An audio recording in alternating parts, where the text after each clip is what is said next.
Bill here, still here. Well, recognise this place? Yeah, back at the Princess Royal. Come to collect my medicine prior to the colonoscopy I've just been given an appointment for. I'll let you know how it goes. Well, that was quick. It was ready. Only took 5 minutes. So yeah, I've got all the bowel preparation stuff. Have to have a low fibre diet for 5 days before the procedure.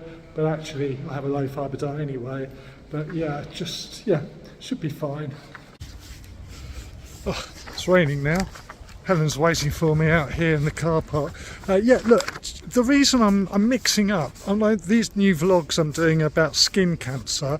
So why am I talking about bowel preparation for a colonoscopy? Well, it's because if you're new to my channel, have a look at my other videos if you want to, which is the history of my bowel cancer diagnosis and treatment right through to the end of it. It's just that I happen to now have skin cancer. That's why I'm doing this new vlog, to let you know what happens. So that's why it's a bit messy. But anyway, yeah, I've just got this colonoscopy, which is a follow-up. When you get a diagnosis of cancer, you get like a 5-year plan, and this is part of my 5-year plan. So it's been 2.5 years since I was first diagnosed. So this is a colonoscopy just to make sure that there's nothing nasty going on down below, I suppose. So that's what it's about. Now I'm going to get back onto skin cancer. Hello, look, we're back from the hospital. I'm just about to do the update, but I wanted to explain why I've disabled comments on the vlogs. Throughout all the bowel cancer vlogs that I did, comments were enabled most of the time. And I had so many lovely supportive comments from people all around the world. It makes me feel so good. But at the same time, it makes me feel guilty if I can't reciprocate by following your channels, and I don't. YouTube isn't something I use a great deal. I might post these vlogs, but I'm not using it. I don't go into it. I don't watch it very often.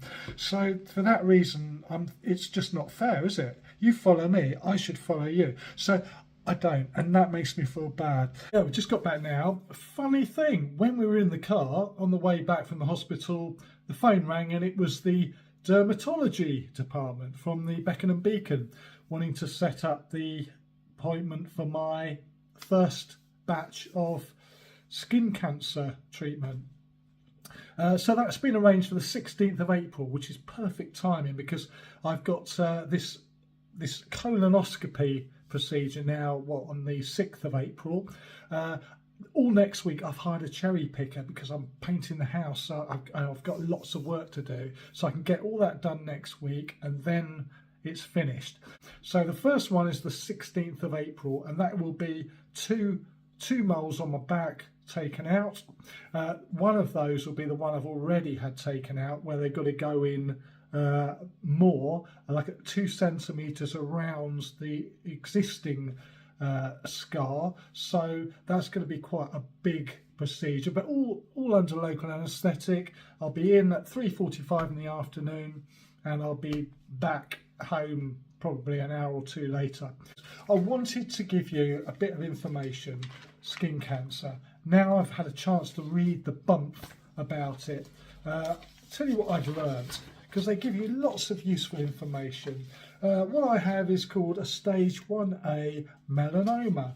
1A, yay, it's the least important one, if you like. What is a melanoma? It's considered to be the most serious type of skin cancer. Oh, I didn't know that, but apparently it is. This is because it's more likely to spread or metastasize from the skin to other parts of the body than other types of skin cancer. The staging system of melanoma depends on the thickness of it, and it can go from stage 1 right up to stage 4, we know that.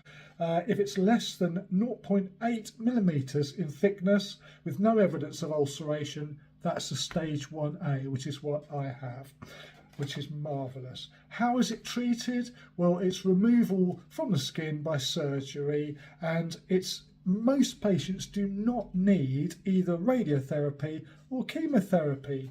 Woohoo! Well, of course, when I had my bowel cancer, I had all the chemo radiotherapy. I think I've had all the radiotherapy that my body is allowed to have. I might be wrong, but I'm pretty sure they said that at the time. So I'm maxed out on radiotherapy. Chemotherapy, yes, you can have more of that. Not something I particularly want. What I didn't want with chemotherapy, the worst part about it, is having this thing in your arm all the time, well, 3 months or so. It's so they can sort of just plug you into the chemo. It's just so uncomfortable having this and having to shower with a waterproof sleeve. Thankfully, I'm not going to have to do that this time. Well, I say that, hopefully, like when they take the biopsies of all the other little operations I'm going to have, nothing more than a stage 1A is going to come out. If it does, then I suppose we have to cross that bridge when we come to it. Risk factors of developing it. Well, I've already talked about this. Like a large number of moles, which are large and irregular in colour and shape, are called atypical moles. Sadly, I have something called atypical mole syndrome, which is a disorder of the skin which is seen in approximately 2% of the population. Hey, I'm special. Yeah, I'm smothered in blooming moles now. I didn't used to be. Like when I was a child, I don't think I had any particular moles. I had a couple, 3, you know, nothing major. But I suppose as I've grown older, you get, your body wears away, doesn't it? And these things come out. You pay the price for not looking after yourself when you're younger. And sadly, that's what's the situation I'm in now. Having fair skin that burns easily in the sun, freckles or red hair. Yeah, well, I do burn easily. History of severe sunburn, especially in childhood. Yep, that's me. A weaker family history of melanoma. I don't think there's any history of it in my family, but of course you don't know, do you? You don't know. Because, you know, we've got much better science now to tell us when things are wrong with us than they did in the past. And also, it says, oh yes, having a very large dark birthmark or a giant congenital mole. Now that sounds disgusting, doesn't it?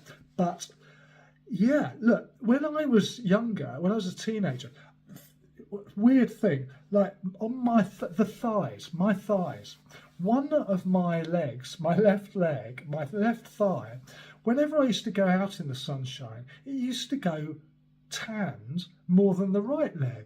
I used to sort of have like one sort of fairly brown leg and one sort of more pinky sort of leg. And I always thought this was strange. Well, when I was a young teenager, I did go to a dermatologist then because there must have been a couple of moles we were worried about. There were, yes, I had a couple taken out even at that age.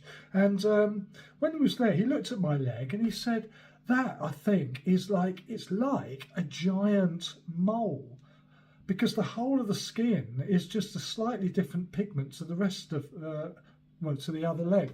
Now, it's not that obvious, but that would fall into the category of a giant mole.